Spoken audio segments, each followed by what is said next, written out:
आजकल जिस तरीके से ना मार्केट में मिलावट चल रही है ना, उससे तो मन बहुत ही ज़्यादा डरा रहता है कि क्या ही लेकर आएँ और क्या ही बच्चों को खिलाएं।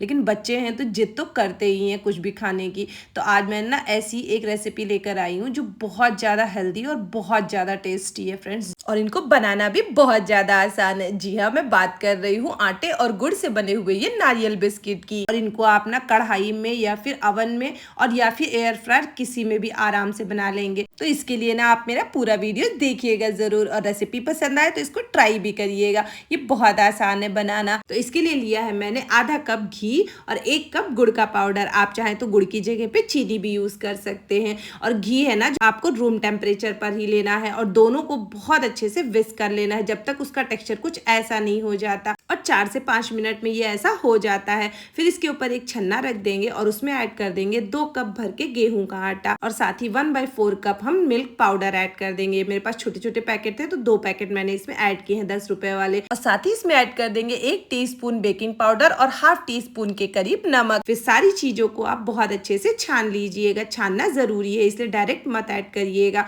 और फिर इसके बाद ना इसमें हम 1 कप भर के ना नारियल का बुरादा ऐड कर देंगे, और साथ ही में फ्लेवर के लिए थोड़ा सा इलायची का पाउडर। और मेजरमेंट का थोड़ा सा बस आप ध्यान रखिएगा, जो भी आप 1 कप या कटोरी लीजिएगा ना, उसी के हिसाब से आप सारी चीजें इसमें ऐड करिएगा। फिर सारी चीजों को आप हाथों की हेल्प से बहुत अच्छे से मिक्स कर लीजिएगा।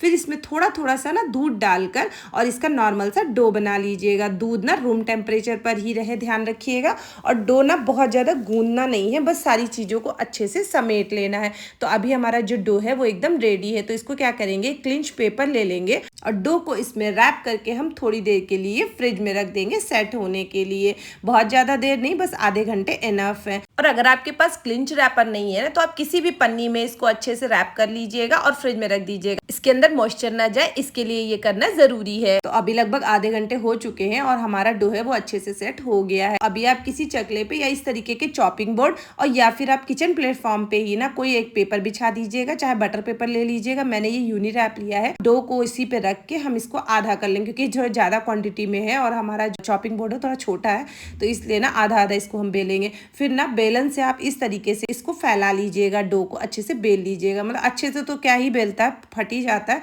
बट ना ये आराम से हाथों से ये सेट हो जाता है। कोई ऐसा नहीं है कि आपको बेलन से फट गया तो ये रुकेगा नहीं, बहुत आराम से सेट हो जाता है। तो इसको ना फिलहाल मेरे पास ये कुकीज कटर है, मैं इनसे कट कर रही हूँ। अगर आपके पास नहीं है तो आप पूरे डो को ना बेलन और हाथों की हेल्प से स्क्वायर शेप में करके और चाकू से ना रेक्टेंगल या स्क्वायर जैसा भी आपको पसंद हो कट कर लीजिएगा। और या फिर ना आप डो का एक छोटा पोर्शन लेकर इस तरीके से इसको बिस्किट का शेप दे दीजिएगा और फोक की हेल्प से इस पे थोड़ा सा डिजाइन बना दीजिएगा। ऐसे भी बिस्किट आराम से आपके बन जाएंगे।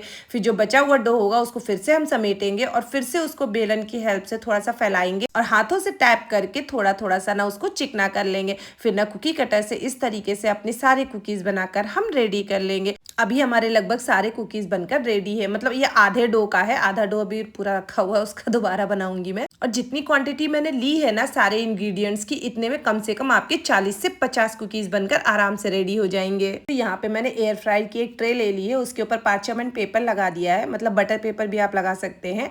और फिर उसके ऊपर ना एक एक करके सारी कुकीज अपनी हम सेट कर देंगे। फिर प्री हीटेड एयर फ्रायर में इसको हम रख देंगे और 150 डिग्री सेंटीग्रेड पर कम से कम 8 से 10 मिनट तक इसको हम फ्राई करेंगे। और साथ ही कुकर में नमक डालकर इसको पहले से मैंने गर्म कर लिया था, इसमें भी अपने थोड़े कुकीज रखकर और इसको मीडियम फ्लेम पे हम 20 से 25 मिनट तक बेक कर लेंगे। आप चाहे तो कुकर की जगह पे कोई कढ़ाई भी यूज कर सकते हैं, उस पे भी नमक डालकर इसी तरीके से बेक कर लेंगे।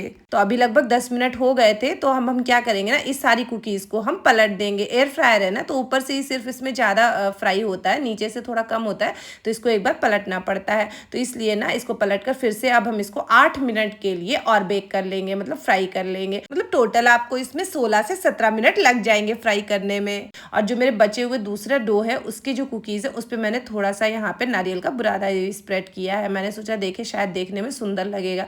तो ये भी मेरी जो कुकीज है बनकर रेडी है। और निकालते ही आपको हो सकता है ये थोड़ी सॉफ्ट लगे, लेकिन ठंडे होने पर ना ये एकदम बढ़िया वाली क्रिस्पी हो जाते हैं। अगर आपके पास अवन है ना, तो आप अवन में भी इनको बेक कर सकते हैं 180 डिग्री सेंटीग्रेड पर 10 से 15 मिनट के लिए। तो अभी हमारे दोनों कुकीज जो है वो बनकर रेडी है, हमारे कुकर वाले भी और हमारे एयर फ्रायर वाले भी। और मैं सच बताती हूँ ना, ये दोनों ही इतने इतने परफेक्टली बने थे, एक खाकर तो आपका मन ही नहीं भरेगा, मतलब एक के बाद एक बस खाने का ही मन करता है। ये इतने ज़्यादा टेस्टी बनकर रेडी हुए थे। और आप सोचिए इसमें लगा ही क्या है, कोई भी अनहेल्दी चीज़ है ही नहीं। गेहूं का आटा है, आपका गुड़ है और घी है, जो कि हम अपने डेली के खाने में यूज़ करते हैं। तो आप एक बार इन सारे इंग्रेडिएंट्स को डालकर ये रेसिपी ट्राई जरूर करिएगा। मैं सच बता रही हूँ ना, आप एक बार इसको खाएंगे तो आप मार्केट के लाना ही भूल जाएंगे। और बच्चों से तो इसे बचा कर रखना पड़ेगा, वो इतना ज़्यादा इसको खाते हैं ना छुप छुप के, पता भी नहीं चलता है कि कब खत्म कर देते हैं। और आप इसका टेक्सचर भी देख सकते हैं, ये कितने ज़्यादा क्रिस्पी और एकदम बढ़िया से बनकर रेडी हुए हैं। तो इसलिए ना एक बार ये रेसिपी आप ट्राई जरूर करिएगा। चाय के साथ आप इसको एंजॉय करिए, आप ऐसे ही बस खा के इसको एंजॉय करिए, या फिर आप इसको बच्चों के टिफिन में भी दे सकते हैं एज अ स्नैक। वो बहुत मजे से खाएंगे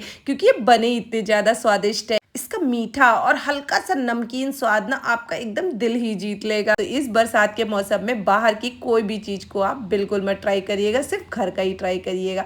मेरे एक बार कहने पर आप एक बिस्किट जरूर बनाइएगा। और अच्छी लगी हो रेसिपी फ्रेंड्स, तो मेरे प्लीज़ वीडियोस को लाइक शेयर और चैनल को जरूर सब्सक्राइब कर दीजिएगा। और इनको ना आप किसी भी एयर टाइट डब्बे में रखकर कम से कम आप 10 से 15 दिन तक आराम से इंजॉय कर सकते हैं। तो देर किस बात की है, आप भी जाइए और फटाफट से ये रेसिपी को ट्राई करिए और साथ ही अपना ख्याल भी रखिएगा। Bye bye.